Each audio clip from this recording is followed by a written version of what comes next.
Emperor here has a cool flex, a title much more memorable than his actual name. In fact, it's so memorable that I don't even know his name.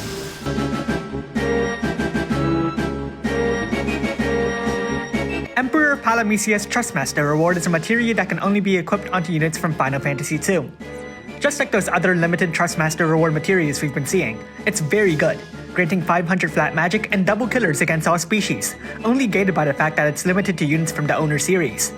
His Super Trustmaster reward is his heavy armor, which boasts high magic and some spirit. It also grants Human Killer Plus, and when equipped onto a debuffer, boosts their limit burst damage by an incredible 100%. Lastly, when equipped onto Emperor, it also gives him 1000 flat magic and Pause's Super Trustmaster reward. Onto his active abilities. Emperor has 4 magic spells. Thunder can actually be awakened to Thunder 16, massively improving its damage modifier and raising the Imperil to 130%. Curse inflicts an 83% full break and disease. Blind does blind. Imperil lowers all elemental resistance by 100%. Provoke is provoke. Slow lowers your enemy's accuracy by 25%. True Starfall deals non-elemental magic damage that chains with Absolute Mirror of Equity and lowers both fire and earth resistance by 130%. True Cyclone deals wind magic damage that chains with Bolting Strike and lowers the enemy's wind resistance by 130%.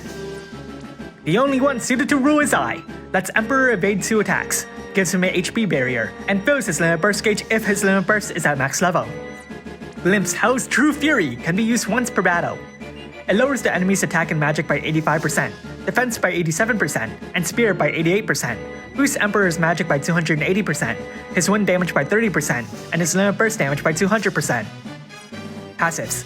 With his Trustmaster reward or Super Trustmaster reward equipped, Emperor boosts his limit burst damage by 100% and gains more magic.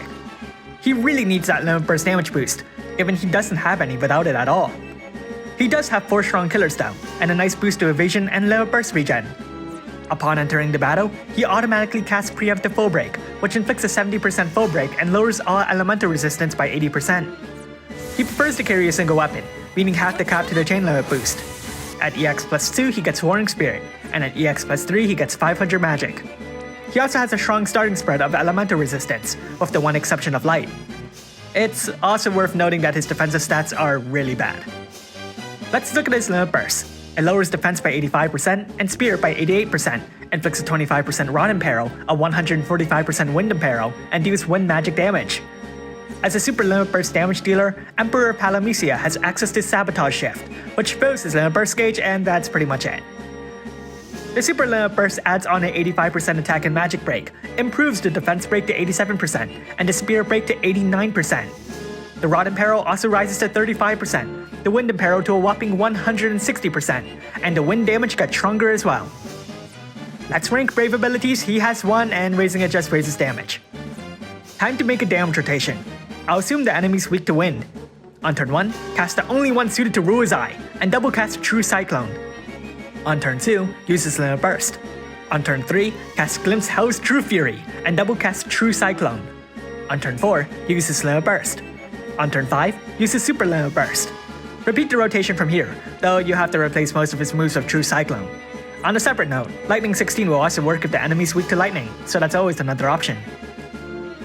So, EX2. As a super limit burst damage dealer, Emperor Palamecia automatically benefits from additional EX awakenings. It especially helps given the strength of his super limit burst, but otherwise there's not much else to speak of. His Super Trustmaster reward is pretty much great for him and good for everyone else, but that's like most recent Super Trustmaster rewards. Everything else is pretty normal, all things considered. Starting off with an instant limit burst is a strong option, and EX plus 3 is just plain expensive. So how good is Emperor Palamecia? He is the best wind debuffer in the game, beating out the last best wind debuffer, Lena, who not too many people really talked about. However, it still stands that an increase in Imperils is still an incredible upgrade, and one that's pretty cheap too, as it accelerates power creep in a rather meaningless way. Still, strong is strong, and Emperor is strong. Debuffer. Unfortunately, this final boss isn't a very threatening final boss of magic damage, and I'm not sure how much of this is true to his original in-game appearance. This debuffer does need some support to stand out as a magic damage dealer. Of his powerful wind imperils, your wind units will see a significant leap in damage. For every other element, just make sure to pick up that relevant debuffer. What a cool system. Thanks for watching, and if you like this video, leave a like and subscribe.